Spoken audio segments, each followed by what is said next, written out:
బంగాళాఖాతంలో ఏర్పడిన అల్పపీడనం ప్రభావంతో రెండు తెలుగు రాష్ట్రాల్లో కుండపోత వర్షాలు కురుస్తున్నాయి. తెలంగాణలో ములుగు జిల్లాలోని వాజేడు, వెంకటాపురం, మంగపేట, ఏటూరు నాగారం, తాడ్వాయి, గోవిందరావుపేట, ములుగు, వెంకటాపూర్ మండలంలో రాత్రి నుండి ఎడతెరిపి లేకుండా కురుస్తున్న భారీ వర్షానికి వాగులు ఉధృతంగా ప్రవహిస్తున్నాయి.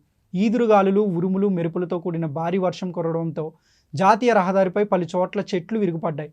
పస్రా, మేడారం వెళ్లే రహదారి రోడ్డుపై వరద నీరు ఉధృతంగా ప్రవహించడంతో రాకపోకలు నిలిపివేశారు అధికారులు. భూపాలపట్నం, ఛత్తీస్గఢ్ వెళ్లే వాహనదారులు మహదేవ్పూర్, కాళేశ్వరం మీదుగా వెళ్లాలని ఎస్పీ సబరీష్ ఆదేశాలు జారీ చేశారు. మరోవైపు ఏపీలోని కృష్ణా జిల్లా హనుమాన్ జంక్షన్ సమీపంలో బొమ్మలూరు గ్రామం వద్ద జాతీయ రహదారిపై భారీగా వర్షపు నీరు చేరింది.